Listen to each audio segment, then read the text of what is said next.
Bonjour. Namasté. Bonjour les petits yogis. Bonjour les yogis tout court. Bonjour les grands yogis. Aujourd'hui, je vais vous faire une vidéo sur comment choisir son coussin. Alors, pourquoi j'ai voulu faire cette vidéo? Parce que c'est un aspect qui nous prend du temps et qu'on ne peut pas toujours aborder pendant les cours. Alors moi, je viens un peu avant, puis je reste un peu après, mais souvent les gens n'osent pas me poser la question de comment choisir son coussin et quelle est la différence entre tous les coussins. Donc, j'ai décidé aujourd'hui de vous faire cette vidéo pour que vous sachiez quel coussin pourrait vous convenir. Alors déjà, quel est le but dans le yoga d'avoir un coussin? Eh bien, je vais vous montrer, c'est parlant. Si je suis comme ça, assis au sol, et que je suis ici, je ne peux pas être confortable. Mes jambes vont tirer sur ma colonne à travers le psoas, qui est un muscle qui est ici. Donc, au bout d'un moment, eh bien, je suis comme ça, c'est pas très grave. Et puis, au fur et à mesure du temps, quand je reste assis comme ça, je commence à avoir un point dans le dos.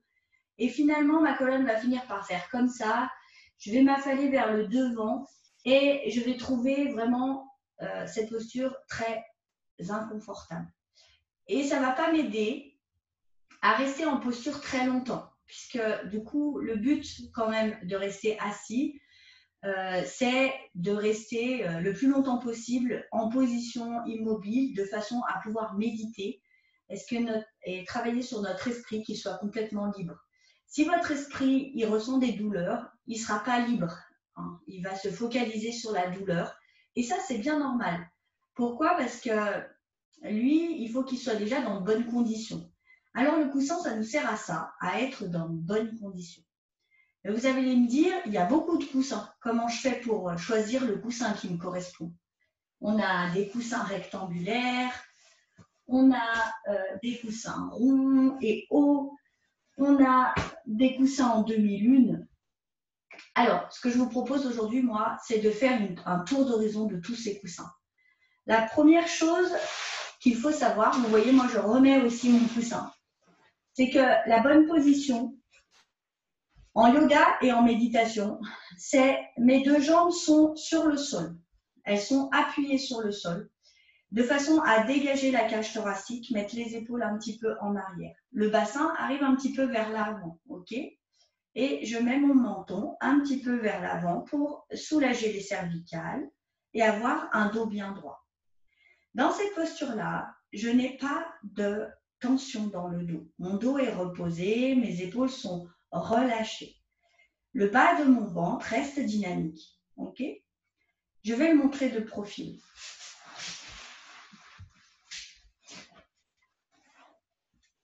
Je suis donc ici. Je vais prendre mon bâton de bol. Quand je suis ici, j'ai toujours les jambes au sol. Vous voyez, mon bassin est légèrement vers l'avant, hein, et mon dos est bien droit. Vous voyez que moi, j'ai une cambrure ici au niveau du bas du dos. Donc, je vais essayer de gommer cette cambrure en serrant le ventre. Hein. Vous voyez que du coup, ma cambrure, elle s'estompe un peu. Ok. Mon menton est légèrement vers l'intérieur et mes jambes sont complètement reposées au sol. Ainsi, je peux faire tous mes exercices respiratoires et ma méditation tranquillement. J'inspire et je souffle. Alors, cette posture, c'est rien à voir avec ça. Hein. Cette posture bien relaxe, bien où je suis complètement affalée dans mes hanches, où je vois que mon ventre est complètement plié devant, et où là, je vais porter ici, dans mon dos, ici, là, hein, ici. Et puis, ça va descendre ici, dans le bas du dos. Donc, ce n'est pas une posture confortable. Et aussi, ici, je crée une cassure des cervicales. Hein.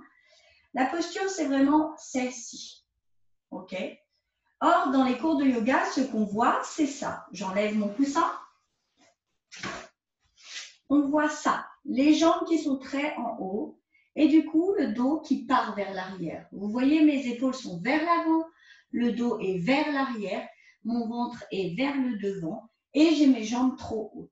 Ça, ce n'est pas une bonne posture. Vous ne pouvez rien faire dans cette posture. Vous ne pouvez pas faire d'exercice respiratoire confortable, ni confortable, ni efficace. Et vous ne pouvez pas être bien avec votre dos. Je rappelle que les jambes vont tirer sur le bas du dos parce que le psoas, il n'est pas assez détendu. Alors au début, comment je fais? Déjà, j'utilise des briques. OK? Donc ces briques, quand on parle de posture, il faut en prendre 2. Ces briques, elles sont en mousse. Je vais m'approcher. Vous voyez, c'est des briques qui font comme ça, qui sont moelleuses. OK?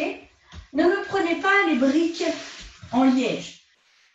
C'est vrai que c'est très écolo.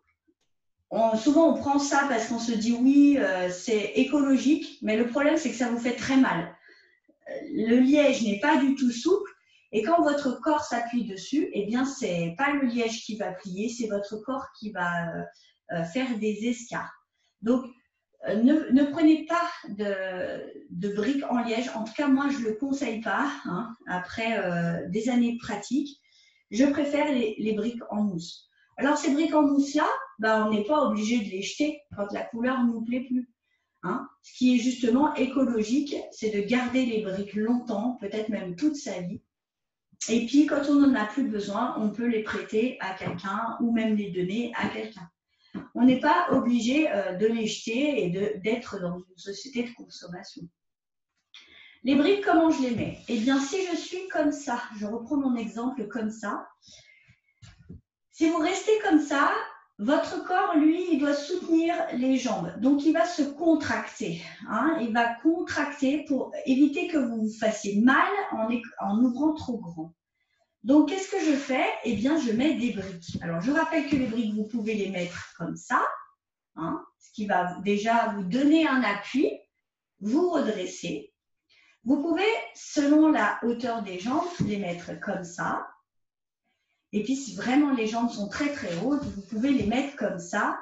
Mais moi, quand les jambes sont ici, je conseille à ce moment-là de commencer à pratiquer sur une chaise ou de vraiment mettre un coussin type rectangulaire. Ok, donc ça, c'est le repos des jambes. Si vos jambes sont reposées sur un appui, le psoas va mieux se détendre et plus vite. Donc souvent, on ne prend pas de briques parce qu'on se dit oui, je suis quand même assez forte, je ne vais pas prendre de briques. Grossière erreur. Justement, c'est tout le contraire. Si vous prenez des briques, eh bien, vous pourrez faire ouvrir vos hanches. Votre psoas sera détendu, le corps n'aura pas besoin de gérer le fait que vous allez vous blesser et retenir, si vous voulez, le stretch du muscle. Il va au contraire trouver un appui et à ce moment-là, il va se détendre un peu plus. Et qui dit détente un peu plus, dit la prochaine fois que vous allez vous mettre dans cette posture, vous pourrez descendre les jambes un peu plus bas. Ensuite, il y a la position des pieds. Alors, il y en a qui se mettent comme ça. Ça, c'est quand on n'est pas encore très souple. Et après, quand on est assez souple, on peut mettre le pied droit ou gauche devant soi et l'autre pied devant soi. OK? Et puis, petit à petit, on va poser ce pied gauche sur soi et on va faire le lotus en ramenant son pied droit à l'intérieur. OK? Le lotus n'est pas faisable par tout le monde. Par exemple, moi, j'ai des grosses cuisses, enfin, j'ai des cuisses généreuses, on va dire, et c'est très compliqué pour moi de faire le lotus, puisqu'il y a beaucoup de matière et c'est compliqué pour moi de faire le lotus, donc je garde cette posture-là. Très bien, maintenant qu'on sait comment s'asseoir confortablement, nous allons parler des coussins. Alors, la première chose à savoir, c'est que pour qu'un coussin soit bien, il faut qu'il soit déhoussable. Donc, ça veut dire que j'ai une petite poche à l'intérieur dans laquelle il y a des petits grains. Je vais m'approcher. Dans lequel il y a des petits grains. En règle générale, c'est de l'épaule. Et j'ai un zip dans lequel je peux mettre ma pochette et je peux aussi enlever pour pouvoir laver donc cette petite housse. Donc pour moi, ça c'est important qu'il y ait un zip et que ce soit dézippable, déhoussable de façon à pouvoir le laver. Alors attention, il faut bien ouvrir le zip parce qu'il y a certaines boutiques où les billes d'épeautre sont directement dans cette poche-là. Il n'y a pas la sous-couche, il n'y a pas, je vais le montrer.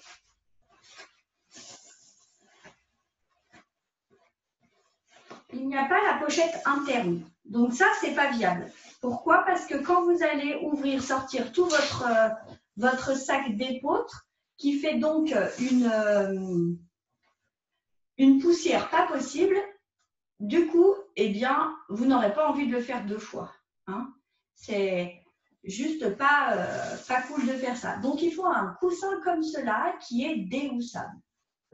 Je vous marquerai les liens après dessous la vidéo pour si vous voulez regarder. Il faut donc bien ouvrir le zip parce que moi j'ai eu la surprise d'avoir acheté une demi-lune au début et puis quand j'ai ouvert, il n'y avait pas de pochette intérieure. Donc du coup, j'ai jamais pu laver mon coussin. Je l'ai mis comme ça à la machine, mais c'était pas optimal. Alors, les coussins. Maintenant, je vous montre. On va passer du coussin le plus haut au coussin le plus bas. Alors, comment je fais le choix? Tout simplement, quand vous êtes au sol, si comme moi, vous avez les jambes qui sont déjà au sol et que vous pouvez plus ou moins vous redresser, c'est que vous avez besoin d'un petit coussin. Si quand vous êtes au sol, vous êtes comme ça, les jambes assez hautes, vous avez besoin d'un coussin haut. Alors, je vais commencer par le coussin le plus haut. Donc, moi, j'aime beaucoup ce coussin. Il est rectangle. Ok, il a une petite poignée comme ça qu'on peut prendre. Alors, tous les coussins que je vous montre, moi, sont 100% dézippables. Il est assez grand, ce qui fait qu'on peut vraiment s'asseoir dessus comme si c'était un bon canapé. Alors, sachez qu'il n'y a pas d'ego par rapport à ça, puisque de toute façon, quel que soit le coussin que vous allez choisir, vous ne garderez pas le même toute votre vie, puisque vous allez ouvrir petit à petit votre psoas, vous allez vous assouplir vos jambes et du coup, vous allez descendre de coussin. En règle générale, c'est plutôt votre professeur qui vous dit, là, il faudrait changer de coussin, le coussin, il est trop haut. Je vais vous montrer. Donc, ce coussin rectangle, voilà, moi, je l'ai vendu pour pas mal de mes élèves. Enfin, c'est pas moi qui les vends, mais je l'ai recommandé pour pas mal d'élèves parce qu'il est assez confortable et assez haut. On voit qu'il est assez large. Donc, je le mets sur mon tapis. Hop. Et vous voyez, dès que je le mets sur mon tapis, je suis assez haute. Donc, je peux après mettre mes briques. Et une fois que je suis ici, je suis complètement reposée. Vous voyez que ma cage thoracique est bien développée, mes épaules sont en arrière. C'est un coussin qui est assez confortable. Je peux bien me redresser. Et je peux respirer. OK? Ça, c'était le premier coussin, le coussin le plus haut, le rectangulaire. Hop. Le deuxième coussin, il est un peu plus fin, c'est un rond. OK. Mais il est aussi haut que le rectangle. Si je les mets côte à côte, il est aussi haut, voire un petit peu plus haut que le rectangle. Je rappelle que comme ces coussins sont déhoussables, eh bien, vous pouvez moduler l'épeautre qu'il y a dedans. C'est-à-dire qu'au début, vous aurez un coussin rectangulaire bien tonique, bien haut. Et puis, au fur et à mesure, vous pouvez enlever de l'épaule si vous sentez que ça devient un peu trop haut. Alors, ce coussin rond, c'est pareil. Je peux le mettre ici. OK. Et je peux mettre mes briques. dans ce coussin, c'est pareil, il va légèrement m'amener vers l'avant. Et je vais être plus ou moins bien, ça dépend si j'aime le rond. Lui n'englobe pas les fesses, hein, comme le carré, comme le rectangulaire. Hein. Donc, il a un petit peu comme une instabilité, ok? Mais ça peut me suffire. Le coussin rectangulaire, il est très intéressant pour les gens qui sont en surpoids, voire même au-delà du surpoids, parce qu'il va vraiment bien vous enrober. Hein. D'accord? Celui-ci enrobe déjà moins bien. On peut toujours mettre les briques dessous pour pouvoir être à l'aise, reposer ses jambes. On descend encore d'une taille et on va prendre la demi-lune. Alors, ça, c'est un coussin qui est super intéressant. Ça, c'est mon préféré. Pourquoi? Parce que d'abord, il englobe bien les fesses. Vous pouvez vous mettre sur le devant du coussin, ici, si vous avez besoin de moins de rehaussement, mais aussi ici, si vous en avez besoin de plus. Or, on sait que quand vous êtes en méditation ou en exercice respiratoire long, eh bien, ce n'est pas le même besoin avant et après. Hein. Vous avez besoin, au début, vous avez besoin de quelque chose d'un peu plus doux, et puis à la fin, vous avez besoin de quelque chose de plus tonique parce que vous commencez à trouver le ton long. Alors, cette demi-lune, moi je l'adore, elle est aussi déhoussable. Alors vous me direz, mais Magali, tu ne présentes que des coussins Bordeaux qui ne sont pas vraiment jolis. Alors moi j'ai choisi de faire que des coussins Bordeaux parce que quand je les fais essayer dans mes cours, je ne veux pas que les gens soient influencés par la couleur ni par le côté moderne du coussin. Hein. Donc j'ai gommé cet aspect-là du coussin. Bien sûr, vous pouvez vous faire plaisir en prenant des coussins de couleurs différentes ou même avec des imprimés. Néanmoins, le matériel en yoga, il est là pour nous aider et pas pour nous servir et pas pour nous asservir. D'accord? Donc, avoir un coussin, c'est essentiel en yoga, mais je ne vais pas non plus créer ce petit côté girly dans ma pratique. Je vais essayer de rester sur quelque chose de très simple, de très durable, quelque chose dont je ne vais pas me lasser et une couleur qui va me motiver. Hein. Donc, moi, j'ai choisi cette couleur parce que c'était aussi la couleur des maîtres spirituels. Et c'était pour moi une façon de se dire que nous allions avancer dans ce sens. La demi-lune, elle est assez intéressante donc parce qu'elle épouse mes fesses. Je vais vous montrer. Hop, je me mets dessus.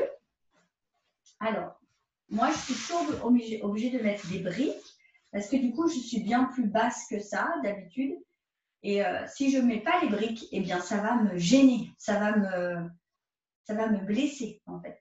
Donc, je reste ici et comme on peut voir, le dos reste droit et toujours la même technique. C'est une aide. Je suis appuyée sur mon coussin, mes jambes se relâchent et je peux ainsi me concentrer sur mon exercice respiratoire ou ma méditation. Le coussin suivant, donc ça c'était la demi-lune. Le coussin suivant, c'est le coussin qu'on trouve le plus communément dans toutes les salles. C'est un coussin qui vient du bouddhisme plutôt. Je vais vous montrer. Ce coussin, vous le connaissez, hein, il a des petits aspects, vous voyez des petites froncures ici sur le côté.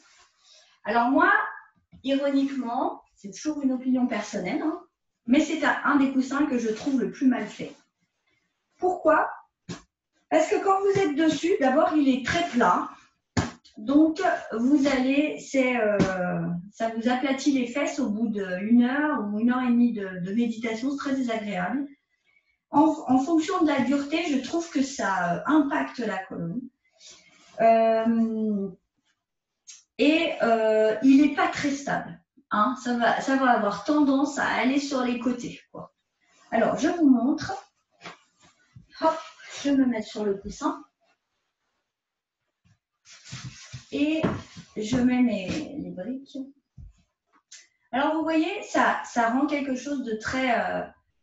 c'est beaucoup moins stable qu'avec les autres coussins. Alors, ironiquement, moi, je le propose dans tous mes cours et je propose les autres. Et tous mes élèves vont vers ce coussin. Pourquoi? Parce qu'ils ont l'habitude de le voir dans les studios de yoga. Mais quand ils l'essayent, ça leur paraît bien. Et puis, je leur dis, essaye un autre. Et quand ils essayent les autres, il n'y a pas photo, ils prennent quasiment 9 fois sur 10 les autres. Parce que c'est plus confortable, c'est beaucoup plus stable et c'est moins tape-cul. Hein. Je monte sur le côté parce que vous allez voir l'inconvénient de ce coussin, c'est qu'il va aller vers l'avant. Vous voyez, il pousse mon bassin vers l'avant. Alors, ça peut être un inconvénient, ça peut être aussi un avantage. C'est-à-dire que vous n'avez pas besoin de penser à mettre votre bassin vers l'avant parce qu'il va le faire tout seul. Sauf que moi, je préfère avoir la discipline de me dire je mets le bassin en avant et je suis sur un coussin stable qui me convient. Hein. Donc, ça, c'est deux écoles différentes. Et moi, je préfère faire ça. Sans compter que si le coussin est mal fait, enfin, si le coussin prend du jeu, eh bien, votre bassin, que l'on voit donc ici, je vais essayer de voir là, votre bassin, là, il va aller vraiment trop vers l'avant. Et à ce moment-là, ça va créer un bassin bien mal placé par rapport à la méditation. Hein. Et ça va vous creuser le dos encore plus, hein, on peut voir chez moi. Ça creuse le dos encore plus et du coup, à la fin de la journée, vous avez mal, vous avez mal au dos.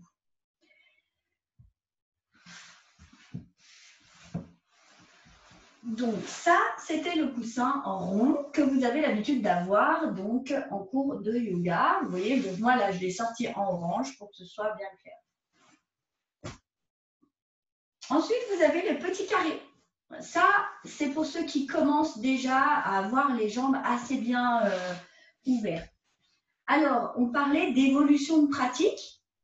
Sachez que moi, quand j'ai commencé avec une demi-lune. Puis, 3-4 ans après, j'ai pris un carré pour finir sur une banane. Et finalement, pour finir sur le mien, qui est la moitié d'une banane. D'accord? Donc, vous voyez, il y a une évolution dans ce que vous faites. Pourquoi? Parce que, voilà, les jambes vont s'ouvrir encore une fois, le psoas va se détendre. Alors, le carré, moi, je l'aime beaucoup, ce carré, parce que, notamment sur celui-ci, je ne sais pas si vous voyez, mais hop, il y a une incurvation. C'est incurvé là au milieu. OK? Et au début, je crois que là, on le voit bien. Voilà, c'est incurvé là au milieu. Et en fait, au début, ça vous permet de caler votre pied contre le coussin et d'avoir des repères de posture. Donc ça, moi, j'aime beaucoup. Je mets ce coussin carré ici. Je me mets dessus et je peux, vous voyez, caler mon pied dans le coussin et mettre l'autre à côté. Vous voyez que ce coussin-là, je n'ai déjà plus besoin de briques. Mon dos est bien droit. Mon abdomen est bien ample. Je peux travailler pour les exercices respiratoires, mais aussi pour la méditation. Je peux relâcher mon esprit. Ça, c'était le petit coussin carré qui est sympa, que j'aime beaucoup. Et ensuite, en dernier, il y a le coussin qu'on dit coussin de voyage. Alors, il ne faut pas le minimiser, ce coussin, parce qu'il est vraiment super. Je le montre, hein, ça fait une banane. L'avantage, c'est que comme son nom l'indique, vous pouvez l'amener partout. Et ici, vous êtes déjà beaucoup plus bas. OK. Hop là. Et quand vous êtes assis, quasiment le coussin ne se voit plus. Hein. Pourtant, si vous êtes sur le côté, je montre. Hop. Voilà, il se voit quand même, hein, ok? Mais le dos est bien droit ici, le menton légèrement vers l'avant et ma cage thoracique est bien développée aussi. Mes bras sont semi-fléchis et je peux effectuer un exercice respiratoire ou me concentrer sur la méditation sans être entravée par ma posture. C'est ça l'important, hein.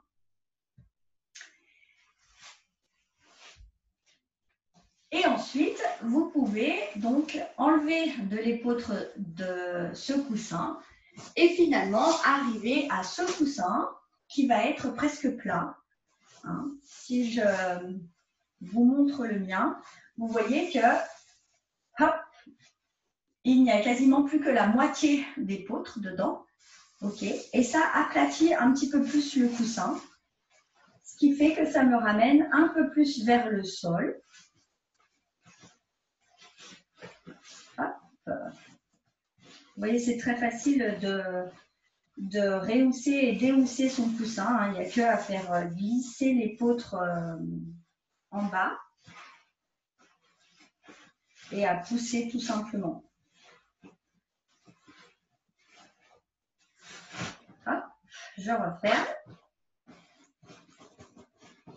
Je laisse l'épeautre bien se mettre un peu partout. Ok, et je remets mon coussin au sol. Hop. Et je vais me redresser tranquillement. Ok, mon dos est bien droit. Mon bassin légèrement vers l'avant, mes épaules vers l'arrière, mon menton un peu vers l'avant. Et c'est parti pour la méditation. Ok, la dernière chose que je voulais vous montrer dans cette vidéo, c'est aussi le banc. Alors moi, j'ai trouvé un banc qui est formidable, mais qui n'est pas très pratique, mais je l'ai trouvé à Nature et Découverte. Je trouve qu'il est vraiment très confortable. Alors que les bancs, en règle générale, c'est pas inné, quoi.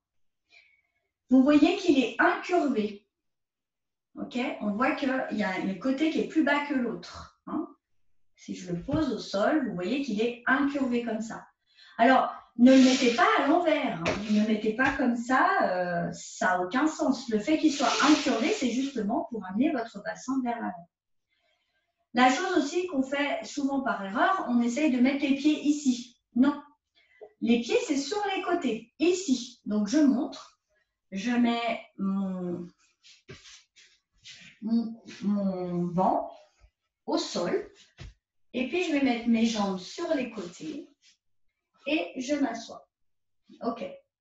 Alors, vous voyez que moi, j'aime bien faire dépasser les fesses, mais vous pouvez aussi tout à fait déposer vos fesses et donc amener vos genoux vers l'avant. L'avantage du banc, c'est que vous serez toujours bien placé. Attention aux bancs qui sont plats, avec les pieds qui se rabattent. Effectivement, c'est une bonne idée d'avoir les pieds qui se rabattent, ça fait gagner du temps, de la place surtout. Mais par contre, je trouve que le fait que ce soit comme ça, une bonne incurvation, que les fesses soient bien prises, bien soutenues et qu'on ait le banc légèrement vers l'avant, je trouve ça vraiment très confortable. Hein. Et quand je suis ici, eh bien, j'ai la cage thoracique qui est pareil, bien développée. Et j'ai aussi mon dos qui est bien droit ici. Hein. OK. Avec effectivement une cambrure naturelle. Hein. Je suis obligée de l'avoir. Hein. Je ne peux pas avoir un dos complètement plat. Hein. Mais je vais pouvoir rester ici très longtemps. Le seul inconvénient de ce banc, c'est qu'il faut être assez souple pour pouvoir mettre les pieds dans ce sens-là, comme ça, à plat sur le tapis, ce qui n'est pas forcément possible pour tout le monde. Hein. Donc, à vous de voir ce que vous pouvez acheter et à vous, ce qui est bien, c'est de pouvoir essayer pendant son cours ou avant d'acheter pour pouvoir faire le bon choix de soutien avec son coussin ou avec son banc. Voilà mes petits yogis, j'espère que tout ça a répondu à vos attentes et que vous pourrez mieux choisir votre coussin. Et puis, malgré tout, si vous vous trompez, eh bien, c'est pas grave. Ce sera l'occasion de peut-être d'avoir un autre cadeau d'anniversaire et de revendre celui-ci à un prix intéressant pour quelqu'un d'autre. Je vous ai fait cette vidéo juste avant Noël. Vous trouverez les liens en bas. Donc, les coussins sont disponibles chez Chinmudra, ce banc-là chez Nature et Découverte, la demi-lune et l'autre coussin de temple aussi chez Nature et Découverte. Voilà, vous pouvez aussi aller à Yoga Zisher ou Yoga Bikram dans les studios de yoga. En règle générale, ils ont du matériel et ils peuvent vous conseiller. Voilà, je vous souhaite une bonne journée et j'espère que vraiment vous trouverez votre confort dans les postures afin de libérer votre esprit et d'être vraiment présent à la pratique. Namasté.